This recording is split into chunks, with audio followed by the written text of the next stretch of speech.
تو کیسے پاک پروردگار نے مسلمانوں کے راستے سے کانٹے دار جھاڑی کو ہٹانے کی برکت سے ان کے سارے اعمال کو بھی قبول کر لیا اور انہیں جنت عطا فرمائی۔ تو اب ہم جائزہ ہے کہ اللہ تعالیٰ کی عبادت اور اللہ کے بندوں کی دلجوئی کا سامان کرنا کیا میری اور آپ کی طبیعت کا حصہ ہے؟ ایسا تو نہیں کہ ہم مسجدوں میں نماز پڑھ رہے ہیں اور باہر نکل کر پھر کسی پر ظلم کر رہے ہیں، کسی کا حق غصب کر رہے ہیں، کسی کے مال پر قبضہ کر کے بیٹھے ہیں، کسی کے ناجائز پلاٹ پر بلڈنگ اور پلازا کھڑا کر دیا ہے۔ لوگ پریشان ہو رہے ہیں، لوگ تکلیف میں ہیں، لوگ فریادیں کر رہے ہیں، لوگ آہیں کر رہے ہیں۔ یہ مظلوموں کی آہیں کہیں ہمیں لے نہ ڈوبیں، یہ مظلوموں کی آہ و فغاں کہیں ہمیں برباد نہ کر دیں۔ بظاہر آج کچھ ہوتا دکھائی نہیں دے رہا، تو اسے اللہ تبارک و تعالیٰ کی طرف سے مہلت سمجھیں اور وہ پاک پروردگار عز و جل،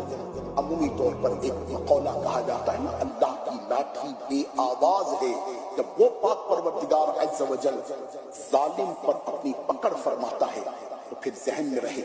کہ اس کی پکڑ بڑی شدید ہے۔ اللہ تعالیٰ میٹھے محبوب صلی اللہ علیہ وسلم کے صدقے ہم سب کو محفوظ فرمائے۔ تو جتنے بھی مدنی چینل کے ناظرین و ناظرات مجھے ملاحظہ فرما رہے ہیں، خوب غور کیجئے کہ ہماری وجہ سے کسی مسلمان کا دل تو نہیں دکھ رہا، ہم نے کسی مسلمان کو غم میں مبتلا تو نہیں کیا،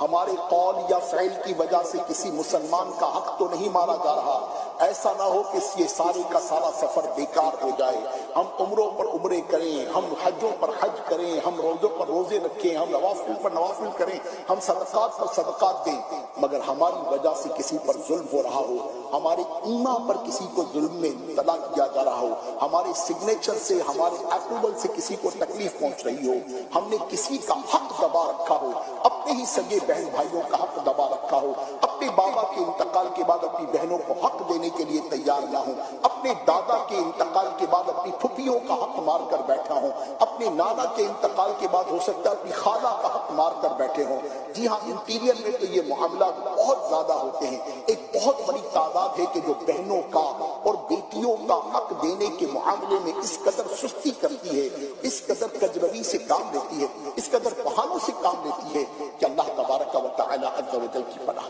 تو پیارے حبیب صلی اللہ علیہ وآلہ وسلم کے صدقے مولا ہم پر رحم کرے، ہم پر کرم کرے، ہم پر فضل کرے۔ ہمیں مسلمانوں کے راستے سے کانٹے ہٹانے ہیں، کانٹے دار جھاڑیاں ہٹانی ہیں،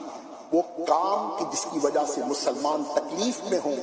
ان کاموں سے جدا ہو جانا ہے۔ ہماری وجہ سے اگر کسی مسلمان کو تکلیف پہنچتی ہے تو اسے ہرگز ایسا نہیں کرنا چاہیے، اور ہمیں ہر طرح سے اپنے